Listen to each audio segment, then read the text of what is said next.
인기 지역도 무너질 수 있습니다. 중년이 피해야 할 신호. 여러분, 10년 전만 해도 최고의 인기 지역이었던 곳이 지금은 텅텅 비어 있다는 사실을 아십니까? 한때 분양 추첨에 수만 명이 몰렸던 그곳이 지금은 미분양 아파트로 가득합니다. 집값은 반토막이 났고 상가는 절반이 비었습니다. 오늘 여러분께 충격적인 이야기를 들려드리겠습니다. 아무리 인기 있는 지역이라도 무너질 수 있다는 진실입니다. 그리고 그 신호를 미리 알아채지 못하면 평생 모은 재산을 잃을 수 있다는 경고입니다. 김포에 사시는 박 사장님은 올해 60입니다. 박 사장님은 10년 전 김포 한강 신도시에 아파트를 샀습니다. 당시 김포는 최고의 인기 지역이었습니다. 서울과 가깝고 집값은 저렴하고 개발 호재도 많았습니다. 분양 공고가 나자 수만 명이 몰렸습니다. 경쟁률이 100대 1이 넘었습니다. 박 사장님은 운 좋게 당첨되었습니다. 주변에서 축하해줬습니다.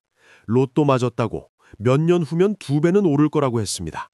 실제로 처음 몇 년은 좋았습니다. 입주하고 1년 만에 집값이 2억 올랐습니다. 2년 후에는 3억이 올랐습니다. 박 사장님은 만족했습니다. 역시 좋은 선택이었다고 생각했습니다. 하지만 5년째부터 이상한 신호가 보이기 시작했습니다. 주변에 빈집이 늘어났습니다. 전입신고를 하지 않고 투자 목적으로 산 사람들이 많았는데 이들이 집을 팔기 시작했습니다. 처음에는 몇 채였는데 점점 늘어났습니다. 동네 상가도 하나둘 문을 닫았습니다. 박 사장님은 불안했지만 괜찮을 거라고 생각했습니다. 김포는 좋은 곳이니까 일시적인 현상일 거라고 믿었습니다. 게다가 지하철도 연장된다고 했으니까 곧 다시 좋아질 거라고 기대했습니다. 그런데 10년이 지난 지금 박 사장님의 아파트는 당시 산 값보다 떨어졌습니다. 6억에 샀는데 지금 시세가 5억 5천입니다. 10년을 살면서 5천만 원 손해를 본 것입니다. 게다가 그동안 낸 관리비, 재산세를 생각하면 손실은 더 큽니다. 박 사장님은 후회합니다. 5년 전 집값이 올랐을 때 팔았어야 했다고, 그때 보였던 신호를 무시하지 말았어야 했다고 생각합니다. 그렇다면 박 사장님이 놓친 신호는 무엇이었을까요? 강남에서 부동산 컨설팅을 30년 하신 최 박사님이 이 신호들을 설명해 주셨습니다. 최 박사님이 말씀하시길 인기 지역이 무너지기 전에는 반드시 경고 신호가 나타난다고 합니다. 그 신호를 알아채는 것이 중요하다고 합니다. 첫 번째 신호는 공실률 증가입니다. 빈집이 늘어나는 것입니다. 처음에는 한두 집이지만 점점 늘어납니다. 이것은 수요가 줄어든다는 명백한 증거입니다. 왜 빈집이 늘어날까요? 수요가 없기 때문입니다. 투자자들이 사놓고 세를 주려고 하는데 세입자가 안 들어옵니다. 그 지역에 살고 싶어하는 사람이 줄어든 것입니다. 평택에 사시는 한 부장님이 이 신호를 경험하셨습니다. 한 부장님은 50대인데 5년 전 평택 고덕 신도시에 아파트를 샀습니다. 당시는 평택이 핫했습니다. 삼성 반도체 공장이 들어선다고 해서 사람들이 몰렸습니다. 한 부장님도 그 호재를 보고 샀습니다. 투자용으로 하나 더 샀습니다. 전세를 주려고 했는데 세입자가 안 구해졌습니다.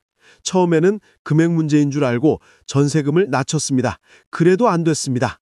한 부장님은 단지를 둘러봤습니다.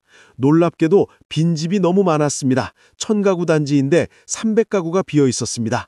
전체의 30%였습니다. 한 부장님은 그제야 심각성을 깨달았습니다. 급하게 집을 팔려고 했습니다. 하지만 이미 늦었습니다. 팔려는 사람은 많은데 사려는 사람이 없었습니다. 가격은 계속 떨어졌습니다. 지금도 한 부장님은 빈집을 안고 있습니다. 매달 관리비만 나가고 있습니다. 두 번째 신호는 상권 붕괴입니다. 동네 상가 하나둘 문을 닫기 시작합니다. 처음에는 잘 안 되는 가게만 문을 닫는다고 생각합니다. 하지만 점점 빈 상가가 늘어납니다. 상권이 무너진다는 것은 유동인구가 줄어든다는 뜻입니다. 사람들이 그 동네를 떠나고 있다는 의미입니다. 살기 불편해졌거나 매력이 없어졌거나 더 좋은 곳이 생긴 것입니다. 천안에 사시는 정 선생님이 이것을 목격하셨습니다. 정 선생님은 60세인데 7년 전 천안 아산 신도시에 상가를 샀습니다. 1층 점포였습니다. 임대를 주면 월세 수익이 괜찮을 것 같았습니다. 처음 2년은 좋았습니다. 치킨집이 들어와서 장사가 잘 됐습니다. 월세를 꼬박꼬박 받았습니다. 하지만 3년째부터 치킨집 장사가 안 됐습니다. 손님이 줄어들었습니다. 결국 4년째 되던 해에 치킨집이 나갔습니다. 정 선생님은 새 임차인을 구하려고 했습니다. 하지만 아무도 들어오려고 하지 않았습니다. 주변을 봤더니 빈 상가가 반번이었습니다. 골목 전체가 텅 비어 있었습니다. 지금 정 선생님의 상가는 3년째 비어 있습니다. 팔려고 내놓았지만 관심 보이는 사람이 없습니다. 억대를 보니 그냥 묶여 있습니다. 정 선생님은 상권이 무너지는 신호를 놓쳤습니다. 세 번째 신호는 교통 접근성 문제입니다. 처음 개발될 때는 교통이 좋아진다고 합니다. 지하철이 연장된다고, 고속도로가 생긴다고 합니다. 하지만 약속이 지켜지지 않는 경우가 많습니다. 지하철 연장이 무산되거나 계속 연기됩니다. 고속도로 계획이 백지화됩니다. 그러면 그 지역은 고립됩니다. 서울까지 출퇴근이 힘듭니다. 사람들이 떠납니다. 파주에 사시는 윤 사장님이 이 문제를 겪고 계십니다. 윤 사장님은 50대인데 8년 전 파주 운정 신도시에 집을 샀습니다. 당시 지하철 연장 계획이 확정되었다고 해서 샀습니다. 하지만 8년이 지난 지금도 지하철은 오지 않았습니다. 계속 연기되고 있습니다. 언제 올지 아무도 모릅니다. 윤 사장님은 매일 출퇴근에 2시간 반을 씁니다. 왕복 5시간입니다. 체력이 떨어집니다. 50대 중반이 되니 이 출퇴근이 너무 힘듭니다. 윤 사장님은 서울로 다시 가고 싶습니다. 하지만 집이 안 팔립니다. 집값도 떨어졌습니다. 진퇴양난입니다. 네 번째 신호는 학교 통폐합입니다. 이것은 매우 중요한 신호입니다. 학생 수가 줄어서 학교가 통폐합된다는 것은 젊은 층이 떠난다는 의미입니다. 아이 키우는 가정이 그 동네를 선택하지 않는다는 뜻입니다. 학교가 없어지면 그 지역은 빠르게 늙습니다. 젊은 층 유입이 끊기고 노인만 남습니다. 활력이 사라집니다. 집값은 당연히 떨어집니다. 화성에 사시는 이 사장님이 이것을 보셨습니다. 이 사장님은 60대인데 10년 전 화성 동탄 신도시 초기에 들어가셨습니다. 당시는 학교가 새로 계속 지어졌습니다. 아이들로 넘쳤습니다. 하지만 최근 몇 년 사이 분위기가 바뀌었습니다. 출생률이 급격히 떨어지면서 학생 수가 줄었습니다. 근처 초등학교 2개가 통폐합 논의에 들어갔습니다. 중학교도 학급수를 줄였습니다. 이 사장님 단지에도 변화가 보입니다. 예전에는 아이들 놀이터가 시끄러웠는데 지금은 한산합니다. 젊은 부부가 이사 오는 경우가 줄었습니다. 팔아서 나가는 집이 더 많습니다. 이 사장님은 고민하고 계십니다. 지금 팔아야 할까 아니면 더 버텨야 할까? 학교 통폐합이 현실화되면 집값이 더 떨어질 것 같은데 언제까지 기다려야 할지 모르겠습니다. 다섯 번째 신호는 인프라 부족입니다. 처음 계획했던 편의시설이 들어오지 않습니다. 대형 병원이 들어온다고 했는데 오지 않습니다. 백화점이 생긴다고 했는데 무산됩니다. 문화시설도 없습니다. 인프라가 부족하면 불편합니다.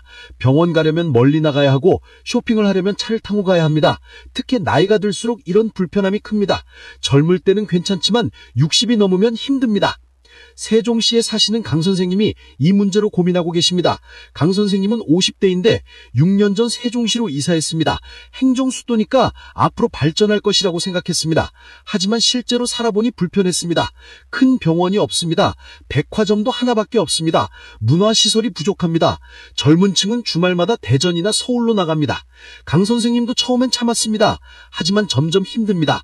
건강이 안 좋아지면서 병원이 가까이 있었으면 하는 생각이 듭니다. 백화점은 없어도 되지만 병원은 필요합니다. 지금 강 선생님은 다시 서울로 돌아갈까 고민 중입니다. 하지만 세종시 집을 팔면 손해입니다. 살 때보다 가격이 떨어졌습니다. 서울 집은 더 올랐습니다. 격차가 벌어졌습니다. 일곱 번째 신호는 투기 과열입니다. 이것은 역설적입니다.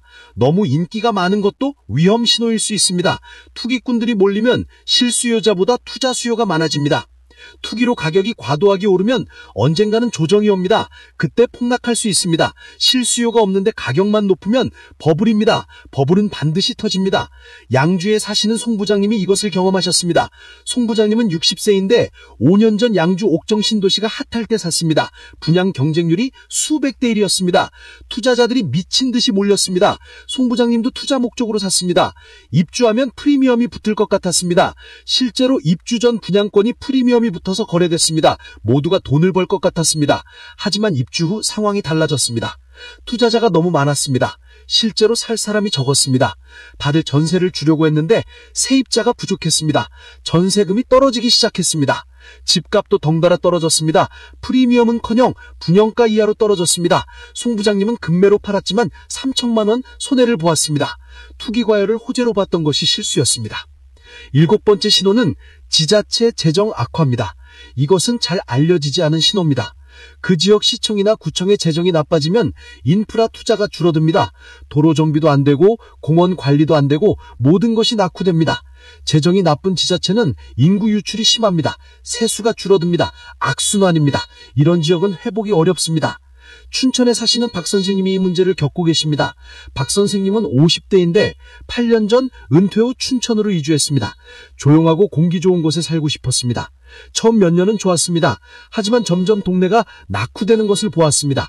도로에 구멍이 나도 몇 달씩 방치됩니다. 공원 화장실이 고장나도 고쳐지지 않습니다. 시청에 민원을 넣어도 예산이 없다는 답변만 돌아옵니다. 박 선생님은 최근 알았습니다. 춘천시 재정이 어렵다는 것, 인구는 계속 줄고 젊은 층은 서울로 떠나고 세수가 감소하고 있다는 것을, 이런 곳에서 노후를 보낼 수 있을까 걱정됩니다. 그렇다면 우리는 어떻게 이 신호들을 활용해야 할까요? 가장 중요한 것은 조기 발견